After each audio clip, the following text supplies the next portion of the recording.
Iran దేశం ఇప్పుడు ఒక పెద్ద మిస్టరీలో మునిగిపోయింది. ప్రపంచం మొత్తం ఉత్కంఠగా చూస్తున్న Iran supreme leader Ali Khamenei మరణం తర్వాత ఆయన వారసుడిగా అందరూ భావించే మొబ్జాజా ఖమేనీ ఎక్కడున్నాడు? అసలు ఆయన బతికే ఉన్నాడా లేక ఏదైనా ప్రమాదంలో చిక్కుకున్నాడా అన్న ప్రశ్నలు ఇప్పుడు ప్రపంచ దేశాలను కలవరపెట్టేస్తున్నాయి. తండ్రి అంత్యక్రియలు వంటి అత్యంత కీలకమైన సమయంలో సొంత కొడుకు మొబ్దాజా కనిపించకపోవడం వెనుక పెద్ద కథే నడుస్తోందని అంతర్జాతీయ రాజకీయ విశ్లేషకులు కూడా భావిస్తూ ఉన్నారు.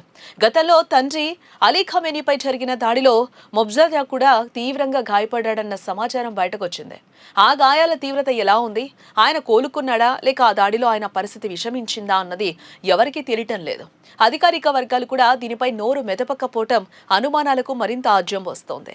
ఎక్కడా కదలిక లేని మొబ్దాజా వీడియోలు, ఫోటోలు కూడా బయటకు రాకపోవడంతో ఆయన ప్రాణాలకే ముప్పుందని జోరుగా చర్చ అయితే సాగుతోంది ప్రస్తుతం. అటు మరోవైపు ఇజ్రాయెల్ సైన్యం నుంచి వస్తున్న హెచ్చరికలు ఇరాన్లోని పరిస్థితులు మరింత దయనీయంగా మార్చేశాయి. మొబ్దాజా ఒకవేళ బయటకొస్తే ఇజ్రాయెల్ గూఢాచారులు లేదా వారి యుద్ధ విమానాలు ఆయనను టార్గెట్ చేస్తాయని ఇరాన్ భద్రతా దళాలు తీవ్ర భయాందోళనలోనే ఉన్నాయి. ఇజ్రాయెల్ దాడులకు ప్రతిరూపంగా మొబ్దాజాను చూడటం వల్ల ఆయనను సురక్షిత ప్రాంతానికి తరలించాలని కొందరు అంటున్నారు. ఇజ్రాయెల్ దాడుల భయంతోనే మొబ్దాజా అజ్ఞాతంలోకి వెళ్లాడా లేక తండ్రి మరణం తర్వాత మొదలైన అంతర్గత పోరులో ఆయన ప్రాణాలు కోల్పోయాడా అన్నది ఇప్పుడు ఇరాన్ ప్రజలను వెంటాడుతున్న అసలైన భయం. ఒకవైపు దేశ అధినేత మరణం, మరోవైపు వారసుడి అదృశ్యం ఇరాన్ గడ్డపై అశాంతిని రేపుతోంది. ఇలాంటి సమయంలో మొబ్దాజా ఎందుకు బయటకు రావటం లేదు? ఒకవేళ ఆయన క్షేమంగా ఉంటే ఈ కీలక సమయంలో ప్రజల ముందుకు రావాల్సిన బాధ్యత ఆయనపై లేదా? ఇరాన్ భద్రతా వ్యవస్థలు ఎందుకింత గోప్యంగా వ్యవహరిస్తున్నాయి? ఇవన్నీ ఇప్పుడు రాజకీయంగా పెద్ద చర్చకు దారితీస్తున్నాయి. ప్రతి అడుగు మీద ఇజ్రాయెల్ నిఘా నీడలుండడంతో ఇరాన్ అడుగులు తడబడుతూ ఉన్నాయి. మొత్తంగా చూస్తే మొబ్దాజా బతికే ఉన్నాడా లేదా అన్నది ఒక సమాధానం లేని ప్రశ్నగా మిగిలిపోయింది.